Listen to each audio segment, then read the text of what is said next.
আপনারা এই সংস্কারে বাধা দিচ্ছেন।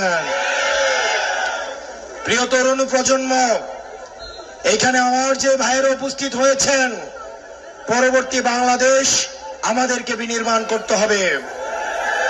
পরবর্তী বাংলাদেশ আমাদের সাকিব শাহরিয়ার ভাইয়েরা করবে। পরবর্তী বাংলাদেশ খালেদ সাইফুল্লাহ ভাইয়েরা করবে, ইয়াহিয়া জিসাল ভাইয়েরা করবে। তাদের হাতকে শক্তিশালী করতে হবে। ভারতে বসে, লন্ডনে বসে আওয়ামী লীগের পতিত দূষণরা এখনো পর্যন্ত ষড়যন্ত্র করে যাচ্ছে। আমাদের সংস্কার কার্যক্রম হতেই হবে। তাতে যদি কেউ বাধা দেয়, তাহলে আমরা ধরে নেব আওয়ামী লীগকে পাহারা দেওয়ার জন্য